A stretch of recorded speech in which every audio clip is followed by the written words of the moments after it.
I had a rant about heat pumps some time ago and it got picked up by the national press, and because of the latest announcement to give £5,000 for people that install heat pumps, it got a lot of traction. We got a lot of comments. We got comments from people that have never seen the channel before but came on because they thought this is what we're about. So thank you very much for all those people. Nice to see you along. I hope you stay for some more fun. I'm trying to answer a few of those comments in this video and give people some kind of perspective, because there's a lot of people out there who think that I'm some kind of Luddite, who think that I don't want the planet to be greener. They think that I just want us all to burn in hell. Nothing could be further from the truth. I was an earlier adopter of condensing boilers, one of the first people in the country to have a condensing boiler. I put in more insulation into my home than the building regulations require. If I do a job for a customer and it says put in 120 millimeters of insulation, I say let's put in 150 because that's the new build standard. Let's go with that rather than take the advantage and the trade-off because it's an extension or something like that. All I'm saying is I do my bit. I do believe in cutting down on emissions. I do believe in trying to save money and save energy, and I do believe in renewable energy. But I don't believe that the government scheme of giving £5,000 to people that can probably already afford to have heat pumps fitted anyway is going to help us along the road. I don't even believe that heat pumps are a totally bad thing. In the right situation with a well-insulated house and a well-designed heat pump, they can work. Of course they can work. But can they work better than a gas boiler? No, of course not, because they deliver a lower temperature. You have to keep a heat pump on, sometimes 24/7 through the winter, because it's got to keep pace with the loss of heat from the house. Whereas a gas boiler, you can turn it off at night, programming it to come on at 6 o'clock in the morning. Because it's producing hotter water, it will heat the house faster. You'll get up, you'll be nice and warm. You know the scenario. If you've already got a gas boiler, why would you want to change that for something that doesn't work as well? Now, we get comments and letters and emails and everything from people who are saying, I've got a heat pump, it's working perfectly well. And of course, I fully acknowledge that that is the case. But it won't work for everyone, and it won't work for the people that need it most.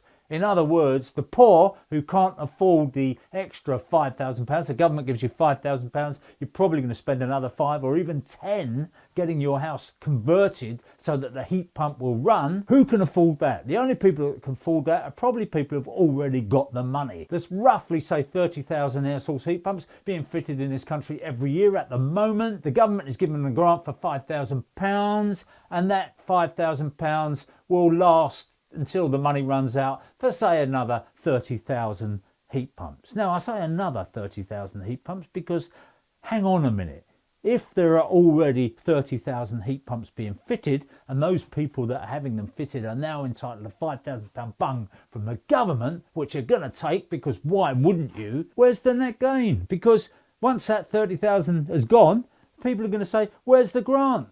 Oh, what, you mean I don't get £5,000 for fitting my heat pump? I'm not going to bother then. And they're going to walk off in a huff. And that is the problem with all these subsidies. Every single one of these incentive schemes has that problem of distorting the market.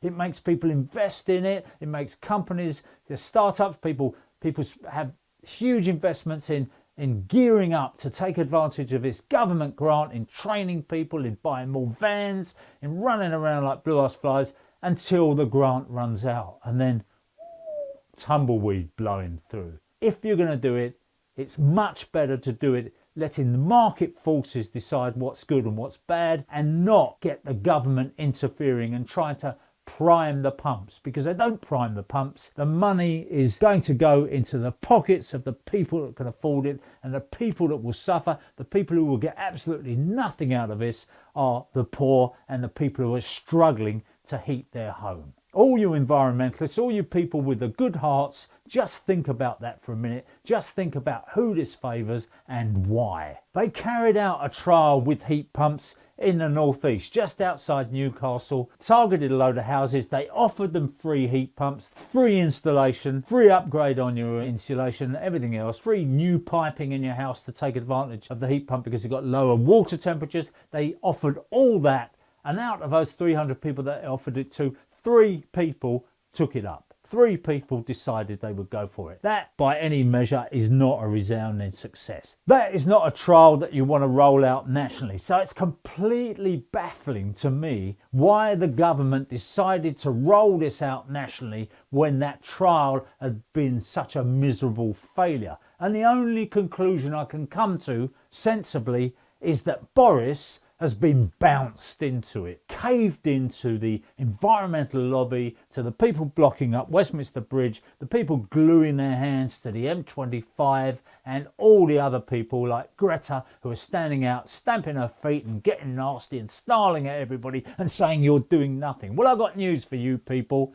This has been going on long before Greta Thunberg was born. People were looking at alternative and renewable energy and working hard every day of the week to bring it about. That includes oil companies, that includes gas companies, that includes tech companies, that includes governments all around the world. I attended a webinar recently from a hydrogen group which consisted of people from all over the planet who are working to bring hydrogen, safe hydrogen, to our homes for heating and to use it in other ways. And those people, you can talk about hydrogen and say, oh, how are you going to produce hydrogen? Can't produce hydrogen. These people have been working on it. They've been working on gas pipelines. They've already got hydrogen gas pipelines working at this moment in various countries. They are about to embark on some bigger trials with it where they're going to run hydrogen down the street, offer people the option of having one or the other. Now, there's something like 150,000 miles of gas pipe in this country.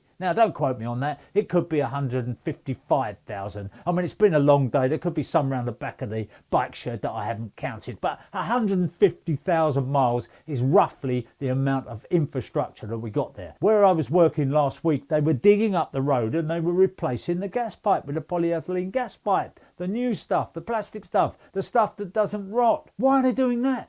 If you're going to ban gas boilers by 2035, that's a huge waste of everyone's time and money. The reason is that they don't believe that this is ever going to happen, that we're going to ban these gas boilers, because they know already that they can run 20% hydrogen through those gas pipelines with no changes whatsoever to the appliances. The appliances will work perfectly well on a 20% mix of hydrogen to 80% of natural gas, and that natural gas could be made up of biogas, it could be made up of sewage gas if you like, and all sorts of other things are coming into the mix. It may well be that in the future we can tweak that hydrogen, put in more hydrogen as our infrastructure becomes capable of taking it. Gas boilers will be hydrogen ready for the future. Now people are saying, where'd you get hydrogen from? The only sensible way to make hydrogen is with electrolysis, which I agree. I don't think it's worth reconstituting steaming gas to make hydrogen. That seems like complete nonsense. You've got to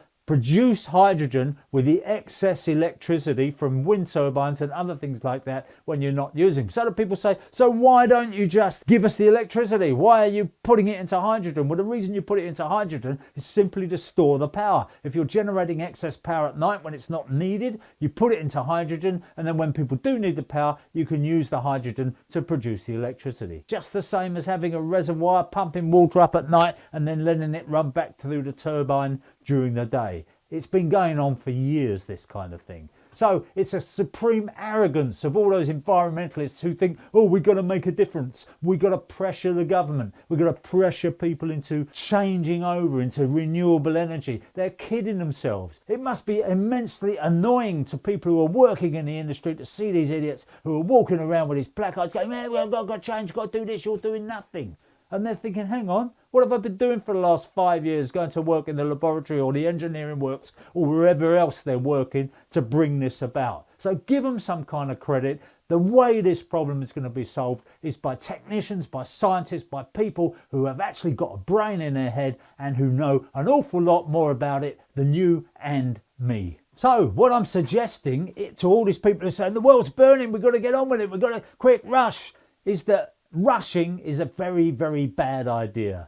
Whenever we rush into something, whenever we're bounced into taking some kind of action, it usually ends up in tears. And if we go down this heat pump route, because it looks easy, because it looks available now, and we say that's the answer, let's fit heat pumps, let's do away with gas boilers, fit heat pumps in everybody's house. We're going to have people who are cold, we're going to have people who can't afford to heat their houses because their houses are just not designed for heat pumps. I'm not saying heat pumps are a bad idea. I actually believe that they can work. I've fitted them for swimming pools. That's one of the ones I've done most, and they work very well in swimming pools because in the summer when the air's warmer, anything above 5 degrees centigrade, you're going to get fantastic COP from them. You're going to put in 1 unit of electricity, you're going to get 4 out. So what's not to like about that? The only trouble with electricity is it's too expensive.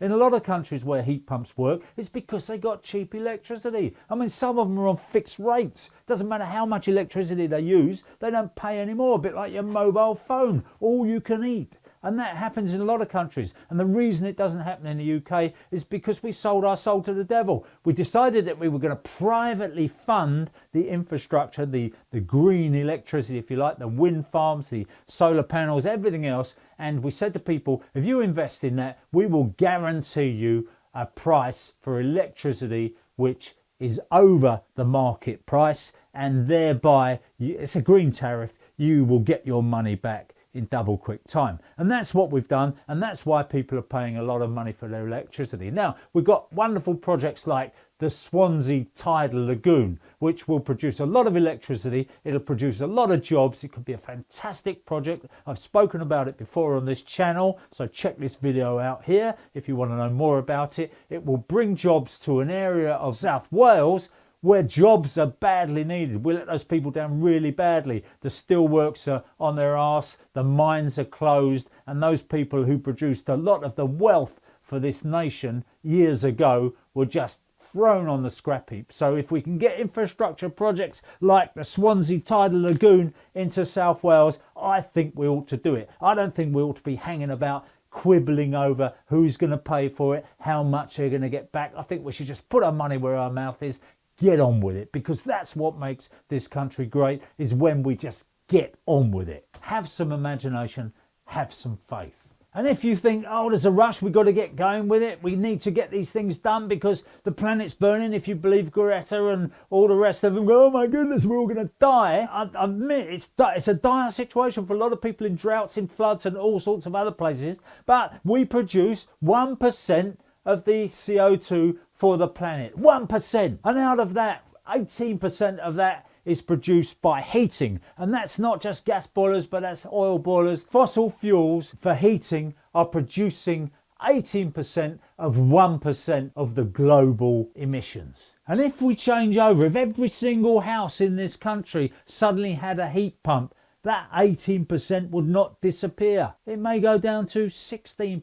16% of 1%. That isn't going to save those people. That isn't going to do anything, quite honestly, because at the same time there are other countries building coal-fired power stations. There's Germany just about to commission a load of new coal-fired power stations. There's China, as we know, having coal-fired power stations, and other countries may even follow. It's not as easy as us just going for heat pumps, because those heat pumps have got embedded carbon in them, if you like. They don't arrive at your door carbon neutral, carbon free, because they're being fitted by guys who are driving around in diesel vans. They're made from steel, and 5% of the global CO2 emissions for this planet are produced from making steel. So when you take a car and you scrap a car because it's a diesel car, and then you produce an electric car which is still a steel car with a battery in it, that's 5% of the planet's CO2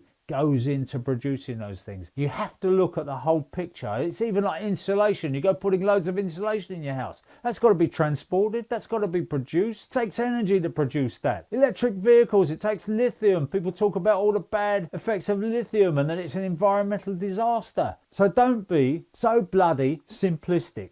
It is possible for us to run hydrogen in the new gas pipes. The pipes that they're putting into the ground now are perfectly good for running hydrogen in. We know hydrogen is explosive. We know we're going to have to take care with it. We're going to have to put lots of safety measures in. And believe me, they are working on those safety measures. They are producing good results using hydrogen. And I personally think that if we look at those, and we also look at heat pumps, because if you look at countries like France, for example, they got a very nifty little thing which is a combined heat pump and gas boiler. And what it does is it runs a heat pump during the weather when it's, say, 5 degrees centigrade and above, and then as the temperature drops and they decide that heat pump is really just dying on its arse, then the gas boiler kicks in. So you get the best of both worlds. And I really think that's the kind of joined up compromise thinking that we need. We need to be realistic. We need to take what's available, use it to our best advantage, rather than going into this polarized position where we either are in the heat pump camp, or we're in the hydrogen camp, or we're in the sod everybody camp. None of it really matters, because global warming isn't even true. So make no mistake about it, the people who say that global warming is a myth are just as bad as the people who say that global warming is man-made. Definitely. The fact is, we don't know. Maybe it's time to just slow down slightly. That 18% of 1% is not going to mean that people starve or people drown. It's going to mean that it takes a little bit longer to bring about the change, but at least if we do bring about change, it'll be change that has got a fighting chance of succeeding, because the policy you got in place at the moment will not. If you study your history, if you look back through successive governments, you'll see scheme after scheme which has foundered on the rocks and ended up costing the taxpayer a huge amount of money. I honestly believe that sometime in the near future we will have people phoning us up saying, have you been missold a heat pump? If so, you're entitled to compensation. Look at all the options and come up with a more balanced approach. Do not force people to give up perfectly good gas boilers. Do not force people to give up driving their internal combustion cars. Put a compelling proposition before them. Don't try to bribe them. Government subsidies should not be required. If the proposition is compelling, if the thing works, then people will buy it anyway. Spend that money on insulation. I'm not one of these people that goes blocking up the M25. I don't want to associate myself with Insulate Britain. I've got to say, they have got a point. Stop the heating escaping, and then we don't have to worry about putting so much in.